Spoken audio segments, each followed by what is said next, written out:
Hello there. There are times, there are days where sometimes it just feels like the whole world's gone mad.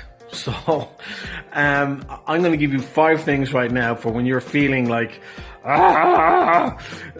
things that practical things you can do every day that can help you when you're feeling frustrated, no matter what your point of view is on the lockdown situation.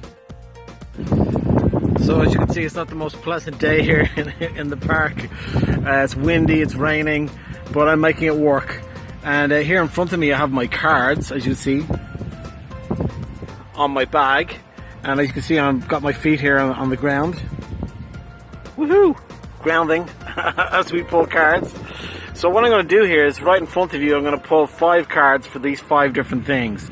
And we're going to see the magic happen live here, because I'm going to put out each one of these is going to be perfect for each one of the 5. Watch, here we go. So the very first thing is meditation. For those of you who meditate every day, I'm preaching to the choir. And you know the difference when you meditate every day and then you don't. You can feel the difference. I've got my own meditations that work for me that I've discovered from trying various different ones. And this is the great thing about meditation, is there's so many apps you can put on your phone, and there's so much resources and information thanks to Google. So please reach out and check that out, because it really is something very profound that can really help you. The first one is meditation. What do we have? Of course, patience. Look at this card, it's beautiful.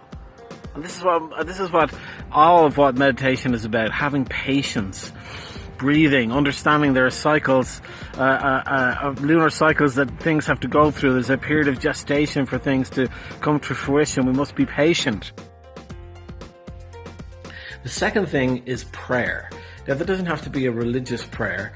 If you believe in God, obviously, again, I'm preaching to the choir, you know exactly how important this is.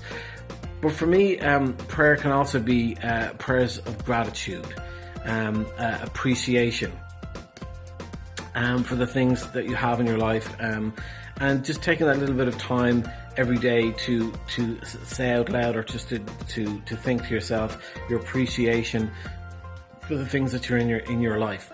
One thing I would say to you about prayer, which I think is a very good note that I've learned about it, is that sometimes when you're praying and showing appreciation, or if you're praying and you're wanting something, sometimes it's better to say, I really appreciate everything that I have. There's something that I'd really like to work out for me, or I'd really like to get this job, or I really like this person and I'd like them to be in my life. But I think sometimes it's a much more productive thing to do is to ask, if you're praying like that, is to ask for what is in your best interest, or what is in your best interest of those people that you're concerned about. We have the card of rebirth. And this is perfect for prayer, because basically what happens is, these are the different stages. People are either lackadaisical, like the camel.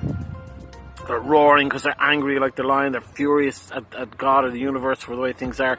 Or they're this powerful, innocent child who's learned from the experience of life, and is keeping the joy and innocence of a child while also maintaining the experience of life.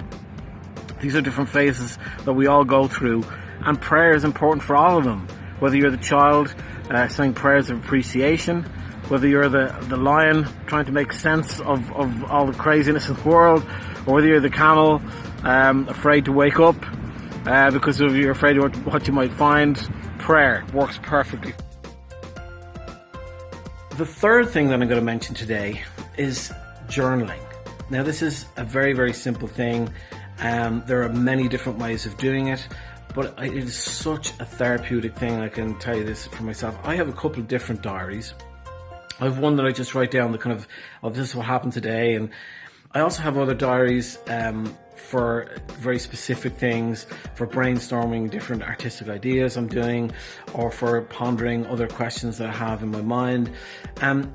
But it really is such a helpful thing, because sometimes there are thoughts and ideas and things that we have in our consciousness, and just by writing them out on the page, it just kind of alleviates some of that stress or worry or concern or whatever we want to call it that we have going on inside our mind. So very, very simple but very, very powerful thing that we can do. Clinging to the past. And this is literally all the noise and the muck that's up there in your brain. And this is what journaling does. It gets all this crap out, literally out of your mind and onto the page. And it helps you make sense of it all. The fourth thing is something called grounding. Some of you may know about this, some of you may not. Grounding is very simple. What grounding is taking your socks off and walking on the earth, on grass, on the earth, the surface of the earth. You're going to go, what? For those of you who don't know, this is really powerful. I just had somebody who I told about this the other day, and they said their health is already feeling better. There's a documentary called The Earthing film. I'm going to put the link to it down here in the bottom. And when you watch this, it breaks down how they made this discovery. And it also breaks down the science of it. And anybody who has any kind of inflammatory conditions, and there's a wide variety of them, grounding is a very, very, very powerful thing. The way it's described in the film is that if you can imagine that every one of us, every human being is like a battery, as soon as we put our bare feet on the grass in a park or down by the ocean in the sand, we're instantly recharged.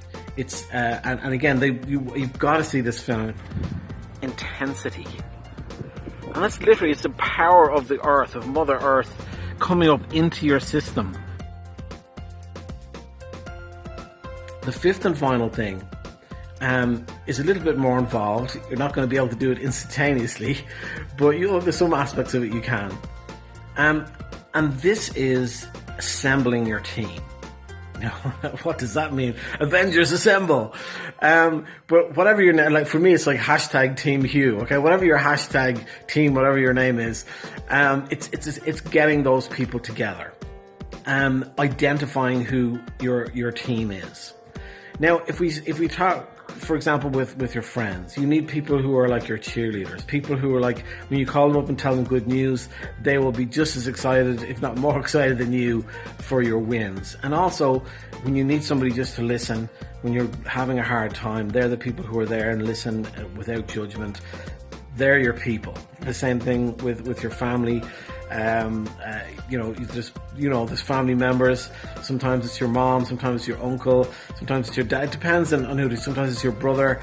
But find those members of your family who are on your team, and let them know that you appreciate them. Do you know what I mean? Send them an email, make a phone call, and just spend more time with the family members and friends that are making you, that are uplifting you and are making you feel the important, special person that you are. Yeah, perfect. Completion. Look at that, it's like the last puzzle piece. It's so important as the wind blows away my umbrella here. This is such an important thing because, no person is an island. We all at some point or another need help or assistance or someone to talk to. And this is the important part of the puzzle. Yes, we have to do our own work, and it's up to us to grow and to have the strength to stop and look at ourselves and see how we can improve and how we can be better out in the world. But this is so important because if you have people around you who support you, who get you, who are on your team, and the same with your family, it keeps you going downstream, down with the love and the positive energy. I wanted to make this video today because I know when I'm having days of struggle that it's these 5 things and some other things too, but mainly these 5 things that I go to that really help me get through more difficult days. And I really genuinely hope that even if one of these things I've mentioned can help you in some way, then I'd be really happy about it. But I have nothing but love for you, my friends, absolutely nothing but love. And I hope you have a wonderful rest of your day, evening, morning, whatever time zone you're in. Okay, nothing but love.